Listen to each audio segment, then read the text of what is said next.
The Andy Pollin Show. We got to go after this with everything we got, figuring they're going to come with everything they got. I'll start off by saying I'm bored, I'm broke, and I'm back. The Andy Pollin Show on ESPN 630 starts right now. You know, I didn't think I'd live long enough to have the word tush push, well, that's two words, tush push, as part of the NFL lexicon. You know, it's like pass interference, tush push. Holding, tush push. Defensive pass interference, tush push. And to hear the commissioner of the NFL using it like it's a real play, you know, it's really amazing to me. Doesn't look like it's going away, at least for now. They may go for a vote next month when they get back together, but it was tabled yesterday, which means that they don't have the votes to get rid of the tush push. We'll get to that. And, of course, big story which has hung over this area like a cloud for the last 2 weeks, even though Maryland had an outstanding basketball season. I mean, you talk about somebody who kind of took a dump on what was a great run for Maryland to the Sweet 16. Kevin Willard did that. He ruined the joy that we should all be feeling now about a season that was historic. They don't make the Sweet 16 all that often. They've been to a couple of Final Fours. They have made the Elite Eight, I know at least twice that I know of in my mind. But one of those times they only had 25 teams in the NCAA tournament. So, you know, the fact that they had a great run like this and what Kevin Willard did and what Scott Van Pelt said about it, that he took a big S on the front step on his way out the door, yeah, he did that. And so now a new era begins, and we will get to some of the reaction about Kevin Willard being named the head coach. They're going to have a new news conference in College Park today. But before we get to that, I think that it is time now to have the, like if you're old enough to remember the Jerry Lewis telethon, and when he'd say, Timpani, and he'd tell you how much money they had raised up to that point for muscular dystrophy, the old Jerry Lewis Labor Day telethon. It's getting to be that kind of countdown time. We're going up and up and up for Alex Ovechkin, and last night he got to within 4 of the great one. Carlson right side, back to Carly up top, steps into the slot, looks for the tip, Ovechkin scores! Alex Ovechkin scores on the tip along the left post! He is one closer here in Boston. It's his 38th goal of the season. Goal 891 and an ovation by all here in Boston. Even Bruins fans are cheering. He needs 4 to pass Wayne Gretzky for the most in NHL history. And what John Walton said at the end of that call about the Bruins fans standing up and cheering makes me wonder about how much of an effort they will make to have this historic goal, number 4, still 4 to go, scored at home. Because, you know, looking at the schedule here, they're at Carolina tonight. So if he gets 1, I guess it's conceivable in the Friday night home game against Chicago that he gets 3. On the other hand, they do have a nationally televised game on Sunday afternoon in New York against the Islanders, a 12:30 game. And I just wonder if you know, the excitement over that might be something that they also are very interested in. And, you know, you can't strategically plan these things out. You don't know how it's going to go. And Ovechkin actually had a pretty good shot at another goal last night. He just missed an empty netter at the end of the game.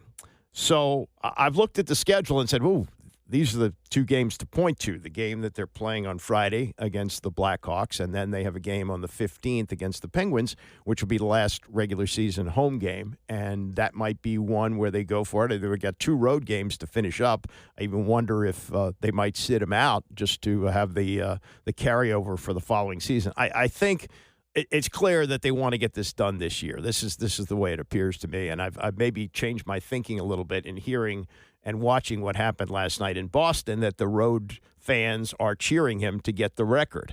And I think he's going to get it before the end of the season. 4 goals to break it, 3 to tie. And, maybe a cool thing would be if he gets, say, a goal tonight and then 2 on Friday. So then he ties the record, and he's sitting on the record as we go into that 12:30 game on Sunday. And what's significant about that is that's sort of a dead day in sports. We got the Final Four on Saturday night, and then the Sunday day off, excuse me, for the two teams that'll play for the national title on Monday night. That might be a good time to do it. You know, nowadays, with the NFL chewing up so much of the calendar, it's tough to pick your spots.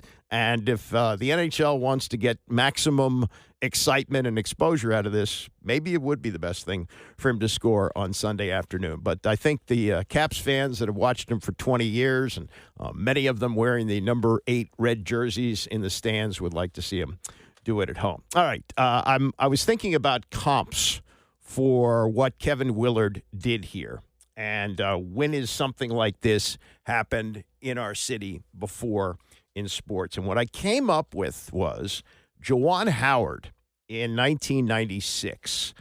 Howard had signed a contract with the Bullets when he was drafted out of Michigan in 1994. Chris Webber only stayed 2 years with the Fab Five, and then Webber stayed another year along with Jalen Rose, and they were both drafted in 1994. And Juwan wanted a contract that called for more money. And there was a tough negotiation with John Nash, who is the general manager of the Bullets, and the bird of prey, David, whatever his name is. Anyway, they ultimately came up with a contract that would allow Juwan Howard to be a restricted free agent at the end of 2 years. I think it was a 6-year deal for like $24 million, and he could leave after 2 years, but the Bullets would have the right to match. Well, the collective bargaining agreement came to an end at the end of his second year, and they did away with restricted free agency. It was just unrestricted free agency. So Howard, who had a really terrific second year. Weber was hurt. He almost got the team to the playoffs. He was named an All-Star, All-NBA as well, and he was in a great bargaining position. He was emerging as one of the top forwards in the league, and he was a free agent. And the Bullets, who were then owned by Abe Pollin, and the general manager was Wes Unseld, two good men, but not used to dealing with those kind of numbers. They gave Juwan Howard an offer of $89 million over 7 years. The Miami Heat came in at 7 years, $101 million. And believe me, a difference of $12 million in those days was significant, as it would be today. You know, that was not an unbelievable amount of money, it was a large sum of money and something that obviously he was going to take. Well, Alonzo Mourning went on a show called Up Close, which is what preceded PTI. It was an interview show. And Alonzo Mourning talked about, before the deal was done, getting Juwan Howard. And the league looked at that as something that was tampering. They also accused the Heat of mismanaging the salary cap. Pat Riley was the coach and the GM of the Heat in those days, and the league said that he failed to factor in Alonzo Mourning's restructured contract, and they invalidated Juwan Howard's deal. The Heat said they would fight this in court, but the league said, we'll hit you with a $5 million fine and a 1-year suspension for Pat Riley if you do that, so they backed down. Riley said there was not one mistake made by us when it came to the salary cap. We did not forget how to add. We never broke the rules. We played within the rules of the collective bargaining agreement. The only people who broke the rules were the NBA because they changed the rules as they went along. That's a fact. I think what happened was that David Stern wanted to reward the longest-term owner at that point, who was Abe Pollin, and he essentially gave the Bullets a mulligan, and Juwan Howard came back for the same amount of money that the Heat were offering him, $101 million over 7 years, which ultimately became an albatross because Juwan wasn't that good. And it took Michael Jordan as the GM in 2000 to trade him away to Dallas, and they could get out from under that contract. I mean, it reached the point where Juwan Howard was being booed in game after game after game. It's funny in retrospect how that looks, but at the time when Juwan Howard had signed with the Heat and did not re-sign with the Bullets, there was real bitterness here, hatred of Juwan, hatred of David Falk, his agent, and Tony Kornheiser even wrote a column because at that time they were building the then MCI Center. He said, cover up the hole, don't build the place. There's no point in it. That's how bitter people were. And then they got the mulligan. So the bitterness that we're feeling right now, and some are, for the way this was all handled with Kevin Willard, may be similar to that. Not exactly apples and oranges, but there is some similarity between the two. Harry Geller, guy I went to high school with, played alongside me on the offensive line. Neither one of us was going to play any football after high school, and we barely played well enough to play in high school, but he has done very, very well, and he's the head of the collective for Maryland. They're bringing in the money to sign the athletes. So he was on a podcast yesterday and explained how this evaporated, how it seemingly came out of nowhere. It was 2 weeks ago yesterday that Willard dropped the big, I don't know. I don't know who the athletic director is going to be because Damon Evans is leaving, and they're so cheap. They won't let me stay in a hotel an extra night, and a lot of things have to change fundamentally, blah, blah, blah, blah. At that point, he was gone to Villanova. I think a lot of people recognize that, but it hung over us for another week and a half because they made it to the Sweet 16. Harry Geller, the head of the collective, on a podcast Under the Shell yesterday, explaining what happened. By the time it came official, I wasn't that shocked. I was, when it originally leaked out that he had been looking at the Villanova job, I was a little taken back by it. I'm pretty close with Kevin. I've worked very closely with him, since he's been here, and wasn't totally surprised about it. He hasn't been overly happy here. I don't think his family has been that happy here. And so, it is what it is at this point. How did it kind of all play out from your perspective? When did you kind of first start hearing the news that, Willard might be out the door? Well, it's funny because we had my wife and I and my two sons and my son's fiance had a family trip planned for 2 years to be in New Zealand during this time. And it's the end of summer. So, you have to kind of go there while it's still warm. And so I left on March 14th, a very long flight, having an athletic director and a basketball coach. And I come back on March 31st and they're gone. So it was, kind of a shock. And I was in touch with Kevin the whole time about it. And I think, from his perspective, and I'm a Maryland guy, so I'll take I'll defend the school first and always. But, I think he hadn't been happy for a long time. There was a lot of things within the athletic department and the current athletic director that, he had reported were promised to him that didn't come through. And I think it had just been building up. And by the time it hit the critical point, it's, sometimes things are broken to the point where they can't be fixed. And I think that's what happened here. Yeah, it's probably been broken for a couple of weeks. Now, the one thing that Harry confirmed there that I had heard off the record, that his family wasn't happy here. I find it hard to believe if you're living in a mansion in Avenel and in an area that is, I think, very nice to live in, that you can be unhappy, and your dad, your husband, has one of the top coaching jobs in the country. I still believe it's a top 25 job. That they're all unhappy with that? Okay. All right, fine. So they're back in New Jersey, or actually it's whatever. I guess they can live in South Jersey. Maybe they were more in North Jersey when he was at Seton Hall, but they're back in the Garden State. Mazel tov on that. Scott Van Pelt, who I guess until yesterday with the naming of Buzz Williams as the coach, that Scott Van Pelt was the face of the program. He's certainly the face of the fan base. He makes his presence very well known, even on his national show on ESPN, and he has courtside seats and gets to just about every game he can. And so he did a podcast with his partner, Stanford Steve, the other day. This is before they named Buzz Williams the coach.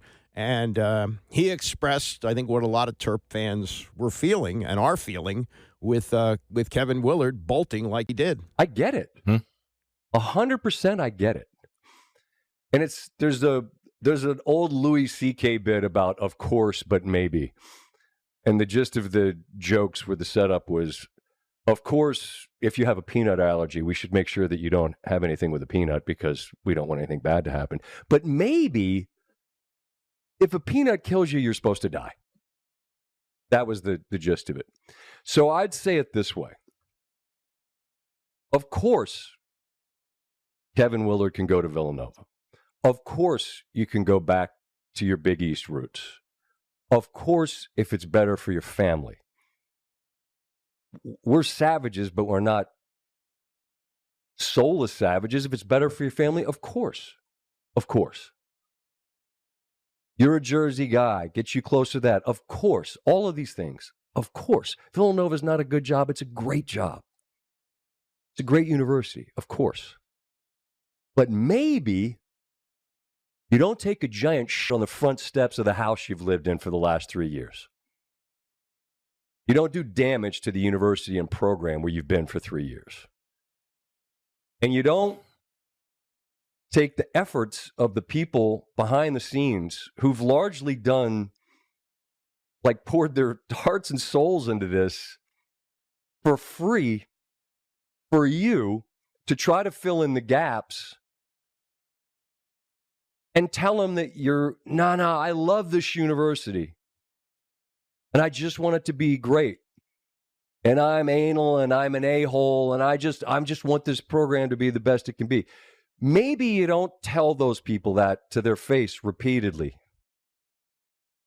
When everyone in the industry is saying to me, Scott, why are you guys wasting your time? This is done. Everyone in the business knows it. He's gone. It's really difficult because I'm too close to it. Mm-hmm. Big Cat said something to me about, no one loves a team more than you love Maryland. I thought about it. I'm like, I laugh. We talked a lot about Maryland this year, the Crab Five. I'm on the fans to be supportive. I try to be as vocal and visible as I can as an alum that everyone knows who I ride with, and it's them. Mm-hmm. And this year was so much fun. Mm-hmm. It was so much fun. And Kevin Willard was a huge part of that. Did an awesome job in the portal. I praised him. Did an awesome job with the team. Analytics, different approach, going a little faster, this, that, and the other thing. Awesome, awesome, awesome. And then, unfortunately, the entire thing got sabotaged and hijacked by a 2-week-long storyline that wouldn't go away. No matter how much he tried to deflect or go on with Sheehan locally, the guy we referenced a lot, where he did the as of right now, Kevin did a great job asking very pointed questions. If you get everything you want. If Maryland gives you everything you want, of course. And that's the part that's really, really hard to not allow to bother me because I know the people involved.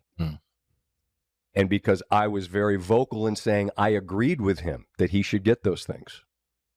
100%. He was not wrong. But what really troubles me is asking good and decent people that busted their ass on your behalf to jump through hoops, to give you the things you say you want, knowing full well nothing they give you, A, B, C, and D ain't going to be enough. And it wasn't. He left. The only silver lining I could say is that they probably gave Buzz Williams what they were going to give to Kevin Willard. And Kevin Willard got significantly more money for NIL and a contract that was supposed to pay him $5 million a year. Maybe Buzz Williams got that. So, he benefits. But Buzz Williams has a history even more volatile than Kevin Willard. Kevin Willard stayed 12 years at Seton Hall. Buzz Williams hasn't stayed in one place more than 6 years, and that was his last stop at Texas A&M. So I think it's a quick fix. It's probably the best fix they could have right now since they don't have an athletic director. Daryl Pines, the president of the team, apparently made this hire. But for the long term, I agree with what Len Elmore said the other day, that you got to have somebody who bleeds Terrapin red and somebody who's going to stay. And when things get tough, they don't leave. And what we know about Buzz Williams is he wears out his welcome. And that's not the formula for the next Gary Williams here. A, no connection to the school. And B, a history of making people unhappy. Now, you could say Gary moved around before he got to Maryland, the stepping stone job at AU. Everybody starts with a job like that, and he did a good job at Boston College, but from what I understand, was not really paid that great of a salary. He used to joke about, taking a vow of poverty when he went there, and he got paid at Ohio State. But when he came to Maryland, that was the job he always wanted, and he wasn't going to leave, even when things got terrible, as they did. He did not count on the school going on probation for 2 years, one of the harshest penalties any school has ever gotten, where they were not allowed to be on TV or in postseason play for 2 years. And he stayed, even though he had an offer from Dave Gavitt to go to the Boston Celtics. He stayed. The going gets tough. Does Buzz Williams stay? We'll find out. But for now, he's here, and today they'll have a news conference at noon to introduce him. Tush push. Should it stay or should it go? We'll get to that and more as we continue. It's the Andy Pollin Show, ESPN 630. The Andy Pollin Show on ESPN 630, the sports capital. We do Orioles preview every Wednesday throughout the baseball season. So coming up in about an hour, we will talk to Matt Wayrich of the Baltimore Sun as the Orioles continue their series with the Red Sox tonight at Camden Yards. The owners' meeting's going on in Palm Beach, Florida. And, it's funny, it's just a year ago that Dan Quinn went as the new coach of the Commanders after telling the media that he wasn't going to use the word rebuild. He was going to recalibrate, and a lot of us kind of snickered at that. Yeah, okay, but even 6 or 7 wins is a hell of a lot better than 4 the year before, and they go all the way to the NFC Championship game. So the recalibration shot through the moon, due in large part to what Jaden Daniels was able to do as a rookie, but also the culture that Quinn was able to instill. And, talking about the brotherhood, and that all sounds corny when you're not winning games, but when you go to the NFC Championship game, it's a whole different story. And whereas for years this was a place where free agents avoided, this is now a destination, as Quinn told the media yesterday. I knew we were hitting in the right spot, that people wanted very, very badly to be back and part of it. They sensed what it can be here, but it only comes from them doing it together. It's not me talking about it or saying it out words on the wall. If they're not living it, then you don't have a culture or a standard. And the fact that they live it together, that's a big piece. And I think there's a lot of players, we talk a lot of, what we would call, quote unquote, the stars, but the team, and that's made up of your core group that's day in, day out, digging in and grinding. And so to see that many players want to be back, that's a big deal. Yeah, Marcus Mariota, one of them. We'll get to his comments on Mariota in a moment. The only real, news coming out of this, nothing huge in the way of news, but he is going to hold training camp again in Ashburn. They fixed up the facility. They took out that Verschunken artificial turf field at a big cost that Dan Snyder didn't want to pay, so it's better to hold camp there. And they also had those 2 joint practices before exhibition games last year against the Dolphins and the Jets, and that's something that Quinn would like to do again. There's 3 of them that I like: the Jets one, the Miami one, and then the Arizona trip. And it's different, and I don't know how many of you guys covered training camp being away and doing things where you don't have it in that same way, where there was some just natural flow of guys spending all that time together. And so I liked it, and we'll do that again this year, hopefully, to have whether we go out for 2 spots or have one at our spot and go away to one, but we anticipate doing that at least 2 times again this year. Okay, and I believe the Patriots are the likely spot for them this year to do that. Offensive line, he has said that they're going to move Brandon Coleman to right tackle with the trade for Laramie Tunsil, and he's really pumped about. And if you're going to have a gem of a quarterback, you need a protector, and Quinn is really pumped to have Tunsil on the left side. He's a tough matchup for any pass rusher. It's the length, and I would say he has this unique ability to have patience, which is a difficult thing to do as offensive tackle because of his athletic ability. A guy may head fake in, and you may see another tackle bite on it, and he gets beat. Man, he can just wait it out and stay due to his length and his strength. So we're really pumped to have him through the crew. And coming back, Marcus Mariota, the backup, and really a big part of the success for Jaden Daniels. He's kind of a mentor and guru at the same time. The teammate that he is, the respect that he has amongst not just the offensive players but the entire team. There were some times in practice, like he was absolutely throwing dimes, against the defense and made it as hard a look, as you could possibly imagine. That speaks to who the competitor is. But to have him back, one as a player, two as a teammate, it was really important, and we're really, really pumped. I felt like I've known Marcus coaching against him for a while, but to actually coach him this year was all that I hoped it would be. That was Dan Quinn as part of about a 20-25-minute session that he had yesterday with the media in Florida. This has not been widely reported, but I think it's fascinating, and it's telling you where the money is going. Like, the NFL has wrung out about all it can out of the United States, so they're going worldwide.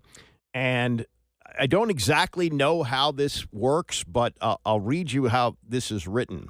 Officials announced at this week's league's meetings that the United Arab Emirates would join Greece as the 20th and 21st countries in the NFL's Global Markets program.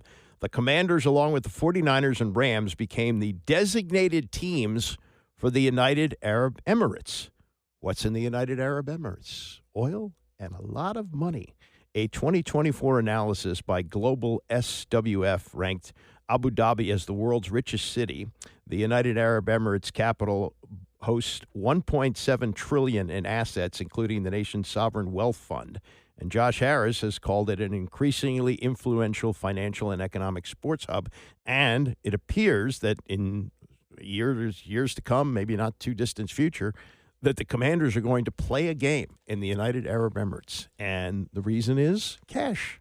More cash for the NFL. The NFL, they go outside and it rains money on them. They can't even help themselves from all the cash that they're getting. The tush push. The tush push was tabled. A couple of rules that will sort of change. They're staying with the kickoff the way they did. You remember it was a one-year deal the way they were doing the kickoff. But I think this is significant. When there is a touchback, the ball is going to go out to the 35 instead of the 30. And that should bump up what was already a significant bump in kickoff returns. And, I think they can play with the numbers to tell you how safe it is, but they apparently feel it's safe enough to do this. But the pushback people, the pushbackers on the tush pushers are saying that it's not safe. They've got to ban it. Oh, Jeffrey Lurie, the owner of the Eagles, obviously feels differently. One of the reasons we like using the tush push is we think it's a safer play than the quarterback sneak. The quarterback sneak, if you talk to quarterbacks about it, there's more spearing going on. They're less protected by players around them.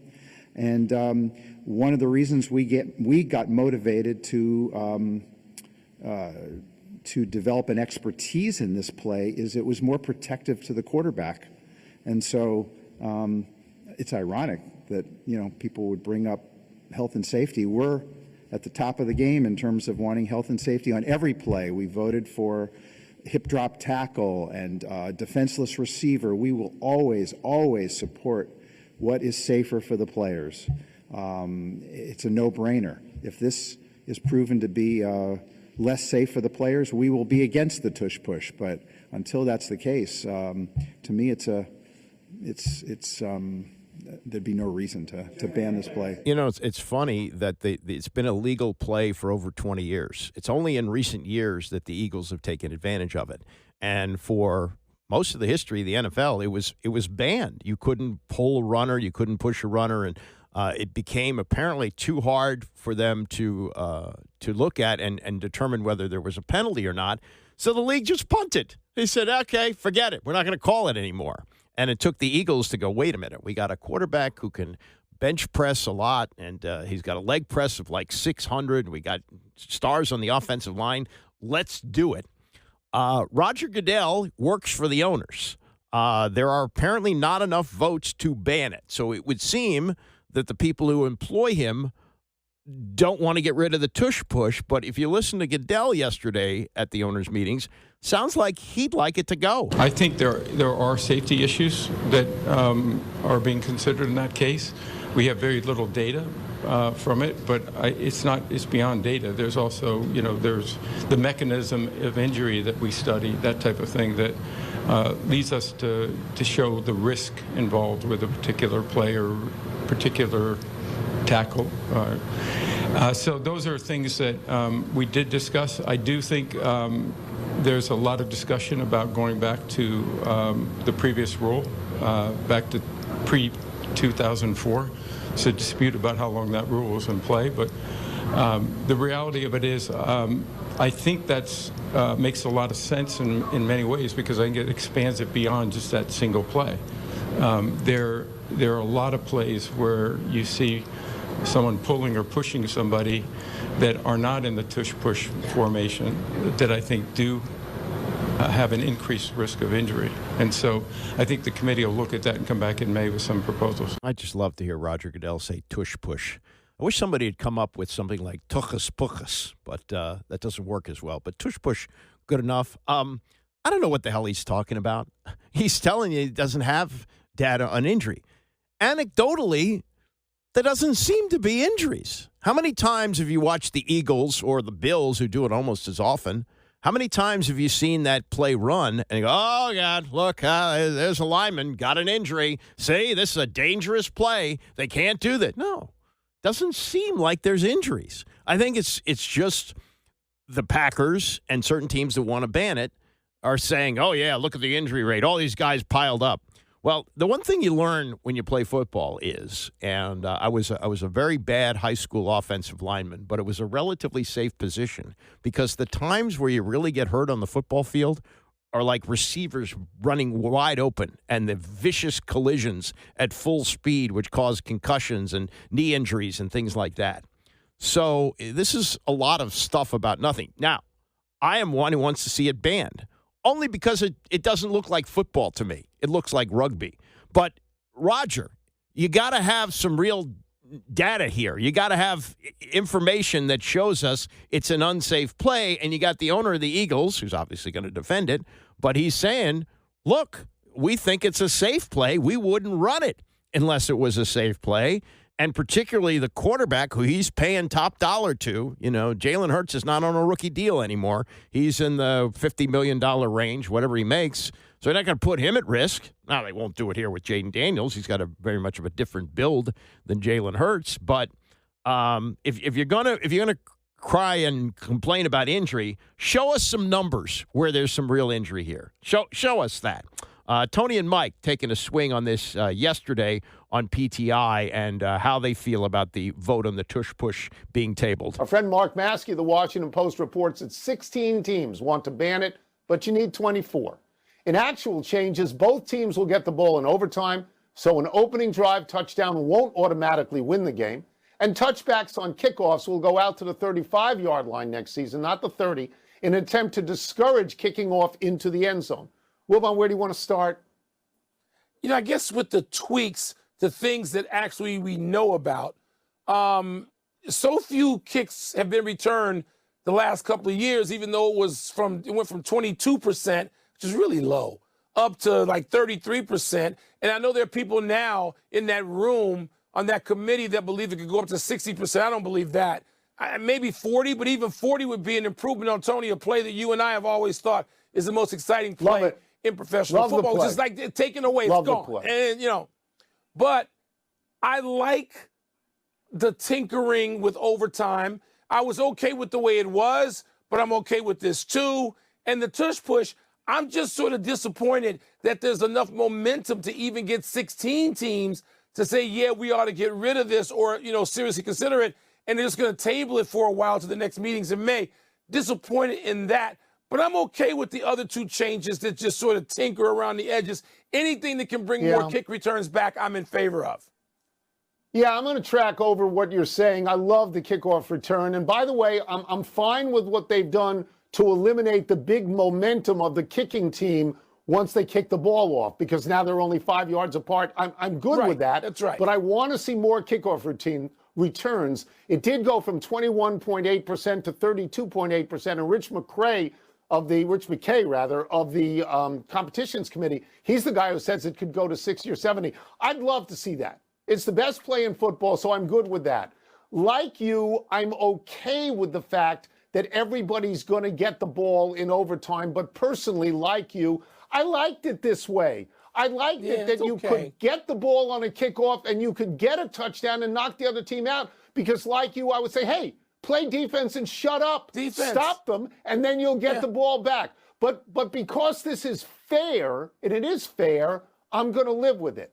The tush push, Mike, the tush push is something that probably looks illegal to most people, and it looks like it's from the 1930s at the beginning of the NFL. But what bothers me here is that I think the Packers are doing this just because the Eagles are so good at it, and that's not fair. That's selective punishment, and I don't like that. Okay, I'm not quite aligned with that. As far as the overtime, I think they should go back to the overtime rules that they've had since 1974 and have tweaked and changed over the years.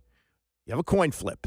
The team that wins the coin flip can elect to receive or defend. Most cases, you receive. If you score anyway, whether it's a field goal, whether it's a touchdown, you win the game. But, the unfairness of both teams, defend it.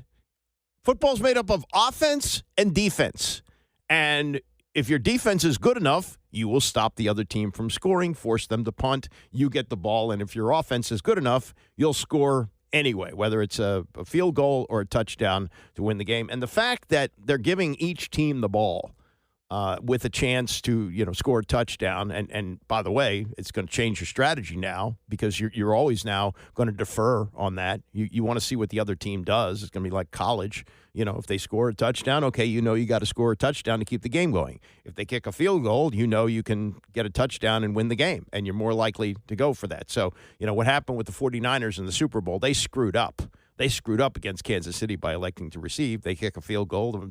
The Chiefs go, oh, okay, and they scored a touchdown and they won the game. So on that, and the tush push to me just doesn't look like a football play. That's why I would get rid of it. But that's the way the rules have gone. That's the way the voting went yesterday, and we're going to live with it for a year and see how it works out. But I think what it's going to really do is it is going to create more kickoffs because the touchback where the other team gets the ball at the 35, where they get 2 first downs, you kick a field goal. I don't think that's really what you want in football as well. All right, coming up in the next hour, more on the Buzz Williams move to the University of Maryland, plus Orioles preview and more. It's the Andy Pollin Show, ESPN 630. We are into the month of April, which means baseball season, which means the Final Four, which means the NFL draft. And Tim Hasselbeck, who is far from a hot take guy, had a take on Shedeur Sanders, which has a lot of people going, what? Who? Is that what he's really saying? And we'll get to that coming up shortly. Buzz Williams going to be introduced as the new coach at Maryland in less than 2 hours. We'll talk about that as well, and then we'll do Orioles preview as we do every Wednesday. Matt Weirich from the Baltimore Sun will join us as the Orioles continue their series with the Red Sox tonight at Camden Yards. It's a 6:30 start, I guess, until school lets out. They have 6:30 starts instead of 7 o'clock once they get to the summer. But the story that has hung over us like a stink bomb for the last 2 weeks is the bomb that was dropped by Kevin Willard at his pre-NCAA tournament news conference in Seattle 2 weeks ago tomorrow as they were getting ready for their opening game. And he aired dirty laundry, saying that there needed to be fundamental changes in the program, which nobody really disagreed with. They needed more NIL money. He did a really good job with what he had this year in getting the team to the Sweet 16. But then he went as far as to say, I wanted to spend another night in the hotel when we were in New York around Christmas, and they wouldn't let me. Well, it was the 21st of December. It wasn't like they were there on Christmas Day, and, they were going to be deprived of Christmas if they didn't get to spend a night in a hotel in New York. So there was a lot of things that he didn't need to say, but it became pretty apparent that he wasn't sticking around. He was just laying the foundation to skedaddle as soon as he could, and he did. Went to Villanova on Sunday. Isaac Kuhn-Harris is in the studio with me today, very familiar with college basketball, having played it and knows a lot of people around it. First, I'm going to play this, and I want to get the react from Isaac on this as Williams is going to be introduced today.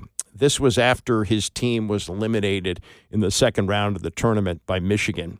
And it's not so much what he did in the locker room, it's the fact that he and the school, and I think it was posted on his personal account as well, did 10 minutes of praying in the locker room that went pretty much like this. God, I don't have all the words. We don't have enough time for me to use whatever words I could come up with. And so the intent of my heart is right. And the words that I'll use, I just pray that you'll speak them instead of me. Incredibly grateful for the opportunity to know Henry, the opportunity to know his mom, his dad, his brother, his aunt, his uncle. Thank you for the impact that he's had on our program. Thank you for the impact he's had for our department. Thank you for the impact that he's had on our institution. Thank you for the impact that he's had on our community. Thank you for how he's carried himself, whether he was wearing a uniform or whether he was wearing a suit. Yeah, he pretty much went through every player like that. I have been in college basketball locker rooms, but only after it was open to the media. Isaac, you've been in many college basketball locker rooms as a player. Did you ever experience anything like that? Yes, I did have a coach that would pray before the game, but it'd be like a basic Catholic prayer or just something like arbitrary, but it wouldn't be so in-depth. That was before the game. Have you ever had a prayer after the game? No, not really. And I don't, that's how he runs his program, and that should be kept behind closed doors. Now, if I was a player on the team, I would say to the coach, I prefer that prayer be personal, and it shouldn't be something that we do together as a team. He could agree or disagree on that, but it's not something I think that should be put out on social media. How do you feel about that? I see where the controversy becomes that, because you want that separation, and it should be private. But with the reputation that Buzz likes doing that. That's his thing for some reason. That's what he's done that at Marquette. He's done that at Virginia Tech. That's his thing, that he's very religious, and he tries to be open with his players with that. I guess not in a ploy to try to get them to join said religion, but I feel like that's more of his thing. But no, I kind of agree with you on that one. Like, it should be separate. And you grew up in this area. Now, he did coach at Marquette, which is in Milwaukee. That's a big city. And he did coach at Virginia Tech, which I guess is quasi-East Coast. But in Texas, which they call the Bible Belt, and believe me, I'm familiar with it. I spent 6 years there in 3 different cities. I know what that's like. How do you think this is going to play here if he does this at Maryland? I think it's going to get mixed reactions. I think some people are going to support it. I mean, the state of Maryland, Andy. It's a lot of Catholic influence, a lot of Jewish influence. That there is a lot of religious influence here, but it's going to go give or take. I think people aren't going to like it if they start losing. Yeah, right. That's the big thing there. But if they're winning, who knows? Yeah, I just it's something that's it's something that you could climb on and say, oh yeah, well look at that, the guy's praying with his players, when he should be going over game plans or however you want to look at it. But I find that to be a little bit troublesome. Again, everything changes if he wins, but that's not good. And you've been around enough people. I'm not that familiar with him, although I do look at him moving around like he did. I had a conversation with Len Elmore the other day, and he put something up on Twitter saying that they need a Maryland guy and somebody with roots in the program, which he doesn't have. And on top of that, he moves around. This is going to be his 4th school in about 15 years? Yep. Something like that. So what's your feel from talking to people about what he's like? Buzz is a good coach, and that's what hands down. He's a great X and O's guy. He gets players to the league. He's a great developer of players, and he has a great reputation recruiting in the D.C. area. That's something that I do know. I've seen him recruit very well in Northern Virginia. I've seen him recruit even at D.C., going after Jackson Reed high school players down the road from this station. He's done that very well. So there's no issue with him winning in the basketball part. It's just more of the whole he's not a Maryland guy. And I think for the first time in a long time, University of Maryland fans and the people that I've talked to that know college basketball about Maryland, I think Maryland really wants a Marylander who says, this is my pinnacle job. I'm here. This is my last stop. Almost like Bettino going to St. John's. Yeah, and I look at what's going on with Tony Skinn and also over at AU, Dwayne Simpkins. They're both 2-year coaches at mid-majors. So I think more than likely Williams is staying 4, maybe 5 years. I think it's a 6-year contract.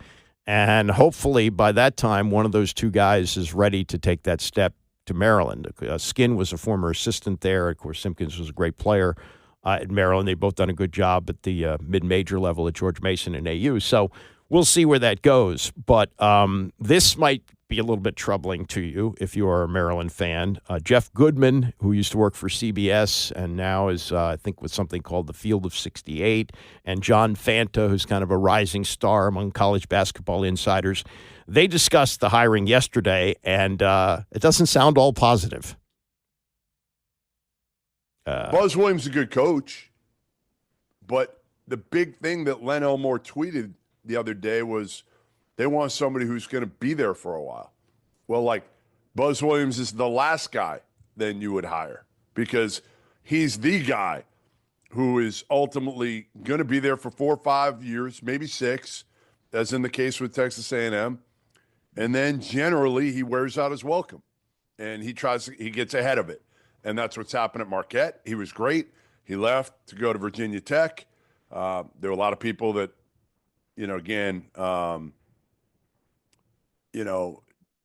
didn't love the way he left.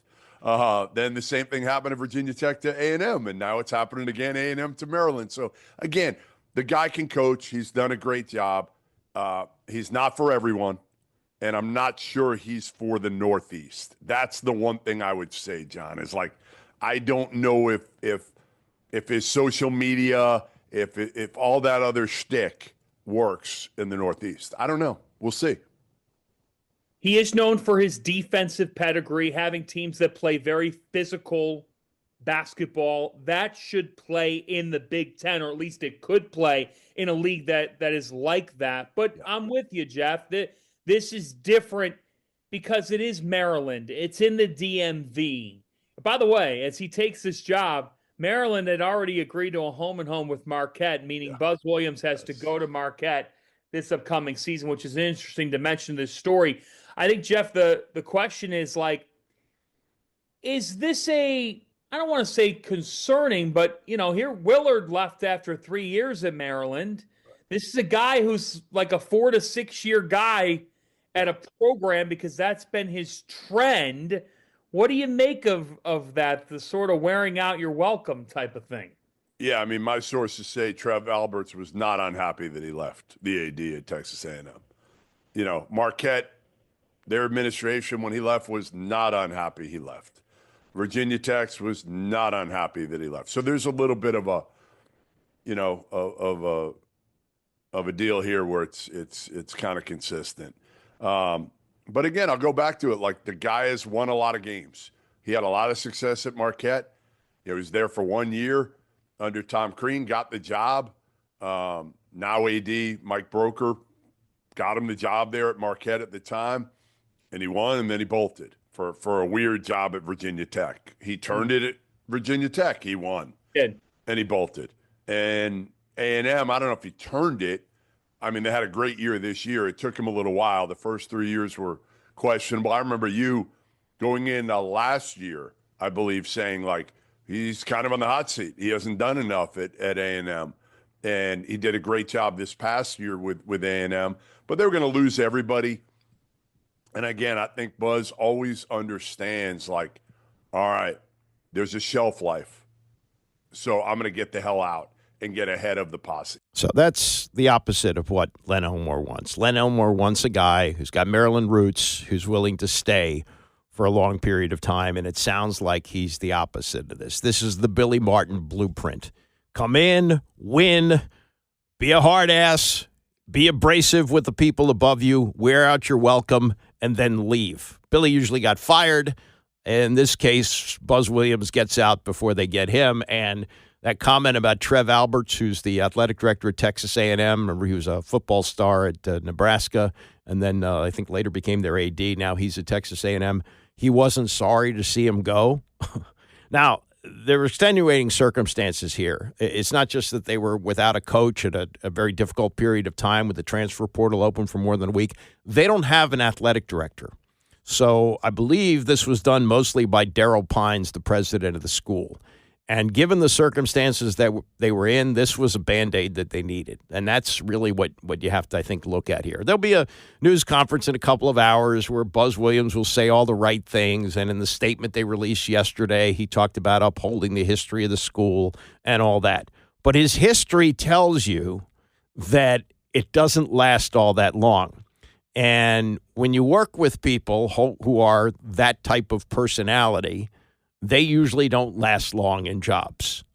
They're very headstrong. They have their own ways of doing things, and you have to be somewhat political in this. The only way you escape that, Bobby Knight, the greatest example of that, is you win like crazy. Bobby Knight won 3 national titles, and even though he was one of the most difficult people to work with, they stayed with him and stayed with him and stayed with him. But even when they issued the no-tolerance policy after he choked Neil Reed in practice, and they had video evidence of that at a time when cell phone cameras weren't available, it was kind of unusual that surfaced, and they gave him the no-tolerance policy, and it finally ended when he grabbed a kid by the arm who called him Knight on campus. Let me tell you something. If they were defending national champs, ain't no way Indiana would have fired him. Wouldn't have happened. He would have been bigger than the school. I think Miles Brand was his name. I think the president of the school at the time. He'd have been bigger than they'd have run Brand out on a rail at that point. So it's all about winning. If he wins, fine. If he doesn't, they'll find ways for him to depart, and he'll find ways to depart. But given where they are, given how college basketball works these days, where it's a quick game of musical chairs, even though there's I think 1,300 players in the portal right now, this is a move that they had to make. And for better or for worse, Buzz Williams will buzz down the aisle of College Park today and have kind of a shotgun marriage with the basketball team. And, sometimes those things last. You never know. But at least he's got a history of winning, and winning is what's going to make everybody calm down for a little while. Could he do it this year? Can he convince, some of the players to come back? I'll tell you one thing that was maybe encouraging yesterday. Derek Queen gave it a thumbs up on his Twitter account. Derek Queen's not staying. He's going to the NBA. But Derek Queen is vital to this program because, as he said in the huddle when he wanted the ball, give me the MF ball. I'm from Baltimore. The Baltimore connection is huge. And it was broken for a long time because Ernie Graham, who had been a star at Maryland in the 70s, went back to Baltimore and told people, don't go there. And it took a long time for that to be broken. Gary finally did it in 1994.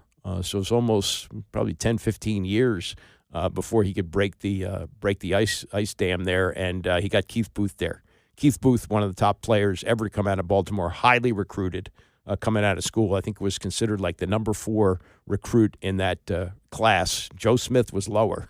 Joe Smith turned out to be the better player, but he got Keith Booth, and that opened the doors for Baltimore. So if he can recruit there, and as Isaac says, he does well in Northern Virginia and this area, then okay. It's a very transactional business right now. And teams change completely year to year. The Crab Five, even though 2 of them have eligibility to come back, probably not going to come back. Maybe Rodney Rice does a U-turn and comes back. But more than likely, it's a whole new team next year. The top 7 players, either through expiration of eligibility or the transfer portal, they're gone. I mean, it's just, Deshaun Harris-Smith, who was like one of the top recruits in the country coming out of Paul VI, has not materialized there. And I don't know if he's officially announced he's going in the transfer portal. Oh, he has. Okay, so he's gone. That's it. There's only really one realistic possibility of a player coming back from this past year. So the team that you saw, and most of us come up for air after the Super Bowl, so we start to realize who's on the team. We'll find out in February of 2026 who's on it, watch them play for a few weeks, and hopefully they go deep, and maybe they're even playing in April. We'll see. But for now, Buzz Williams is the Band-Aid. All right, little football. We got the draft coming up a few weeks. I got to get Mel Kiper on. I have to send Mel an email to get him on in a couple of weeks or even before that. The draft is the 24th. Today's the 2nd. So we got about, I think it was 3 weeks from tomorrow, right? 3 weeks from tomorrow. So I'm gonna try and get him on. But the quarterback question, which we went into, and this is how things change in the offseason. There's so much time between the end of the college season and the draft that things go crazy. So Cam Ward appears like it's a slam dunk. He's going to be the first quarterback taken. Jackson Dart, his name is being mentioned above Shedeur Sanders, who at the end of the season was considered to be the best quarterback in the draft and maybe the number one pick this year. Well, Tim Hasselbeck, who is far from a hot take guy, whatever Stephen A. Smith and even Dan Orlovsky to that extent are hot take guys, he's not. He's very soft-spoken, very analytical, and this is what he said on Get Up yesterday about Shedeur Sanders. He is smart. He knows how to play the position. I think where it gets really tricky is like you're talking about rarefied air when you're talking about drafting a guy at the top of the draft. And look, he just is not as physically talented as you would like to see. I mean, it sounds crazy considering he's Deion Sanders' son, but like that's just the case. And so, look, my comp on Shedeur Sanders has kind of been in that like Andy Dalton range. People have compared him to Kirk Cousins. Look, those are compliments. Both of those guys have thrown for over 250 touchdowns through their NFL career. Both of those guys have led teams to the playoffs. But when you're talking about the top half of round one, look, again, you're looking for elite traits, and he just doesn't have those. Now, look, you're going to have to beat the market at quarterback, so you're going to have to draft a rookie quarterback at some point because of what's happened with the Deshaun Watson deal. That, to many, is mind-blowing. What? Andy Dalton? Are you kidding me? Kirk Cousins? And I think this also addresses race perception in this country. Not only is he African-American, he's Deion Sanders' son. How can he not be athletic? Well, you have to watch him play. And guys like Tim Hasselbeck, who have watched many, many hours of tape and played in the league. He wasn't a great quarterback, but he hung around the league for a while, played behind some really good quarterbacks and was on good coaching staffs. He's looking at this and he's saying, realistically, that's who he is. Now, is that a bust territory? Certainly not with Kirk Cousins. He's made $300 million. He's made more money playing football than Tom Brady. And he's been in the league for 13 years. He's made the Pro Bowl 4 times. He's 1-4 in the postseason. That's not too good. Andy Dalton has played 14 years. He's a 3-time Pro Bowler and 0-4 in the playoffs. Second-round pick. Cousins a 4th-round pick. You're going to compare Shedeur Sanders? Yes, they are. And someone who I believe isn't doing this for clicks. This isn't like, oh, look what Tim Hasselbeck is throwing out there. But this is the way, we perceive things. And, we could never say that back in the day, Randall Cunningham is a great quarterback. No, he's a great athlete. He's a great athlete. And Shedeur Sanders, if you're comparing him to 2 relatively unathletic white quarterbacks, it's mind-blowing for some. But, maybe it is. And maybe Hasselbeck will be proven wrong. One thing that they say about Shedeur Sanders is he has great accuracy. Well, you know who else had great accuracy? He also had great weapons, but Troy Aikman. Troy Aikman considered to be one of the most accurate quarterbacks in history. So if Shedeur Sanders goes to the right team with the right weapons and the accuracy he has, maybe he has a similar career to Troy Aikman, and we're looking at the tape of Tim Hasselbeck in 2025 and going, he compared him to Andy Dalton. What is he thinking? What a crazy take that was. It's like when Dan Marino came out of Pitt and the late Dr. Z, Paul Zimmerman, who was at that time ESPN's analyst before they got Mel Kiper, and he said, clearly the Dolphins don't understand what they're doing in the draft. Okay, that's a clip and save. And then this I find to be quite satisfying. The NFL has decided that they will include the records of the All-American Football Conference into the league's record books. This is not the American Football League, which existed in the 1960s. It existed for a decade, and then the merger took place in 1970. This was the All-American Football Conference, which existed from 1946 through 1949, and they folded, but they folded some of the teams into the NFL. They gave the NFL the Cleveland Browns, the Baltimore Colts, and the San Francisco 49ers. And the Cleveland Browns won the championship all 4 years in the All-American Football Conference, and then just to legitimize their place in the NFL, they won the championship the first year they were in the NFL, 1950. Part of the reason, Paul Brown, the coach of the team, had African-American players on his team when few teams did. Redskins didn't integrate until 1962. So guys like Marion Motley, great players like that, they were able to help Cleveland win the championship. And they also had a quarterback. And I think the post-Sports Center generation will scoff at that. Otto Graham, he doesn't even have a face mask on his helmet. Otto Graham was a great athlete, played at Northwestern, and played in the NBA as well. Early days of the NBA and the NFL. And Otto won the 4 championships that the Browns won in the All-American Football Conference from 46 to 49, and 3 more in the NFL. My math isn't great, but that gives him 7. You know who else has 7? Tom Brady. Oh, yeah, but Tom Brady won Super Bowls. Okay, there were no Super Bowls when Otto Graham played. If they had him, maybe he'd have won those too. They're counting those as championships. He won the last game of the season that he could possibly win. And so those count now. And so when the league looks at records, they go, seven titles for Otto Graham, 7 titles for Tom Brady. In addition to that, Bill Belichick, who won 6, he's now tied with Paul Brown. Paul Brown goes to number 1 because Paul Brown won 7. He won 4 in the All-American Football Conference, and he won 3 more with the Browns. So he's got 7. Belichick has 6. Hallis has 6. Curly Lambeau has 6. I know these are ancient names, but here's the coolest part of all these numbers. The Miami Dolphins, those who are still alive, unfortunately many of them have passed away, including the most vocal of that group, Mercury Morris, but they toast each other when the team loses a game, and they stand alone as the only team with a perfect season. However, the Cleveland Browns in 1948, the old All-American Football Conference, went 14-0. 14-0. That included championships. But in the NFL, there were only 12 games, and then you had the championship in those days. Didn't go to 14 games till 61. So they are also 14-0. Now the Dolphins are 17-0 because they won their playoff games and the Super Bowl. But I think that attention needs to be paid to this. And I know if I bring this up to my friends who are 50 and under, they'll come on.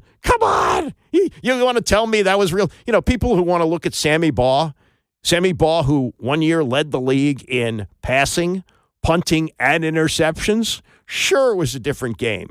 Nobody plays both ways anymore unless Travis Hunter somehow, blows the league away and does that. But in his time, and this is the only way you can judge athletes, in the time that they played, how great were they? Because they didn't have the opportunity to play in any other time. And so if you're that dominant in that period of time as the Browns were, then I think you got to give them their due.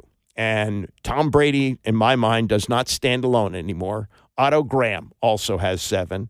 Not a very good coach, coached here for 3 years, but a great player, great quarterback. And Paul Brown, who I think is the most innovative coach in the history of the NFL. You can argue Vince Lombardi may have been a better coach, but Paul Brown was the most innovative, and that was actually told to me by the late, great Bobby Mitchell.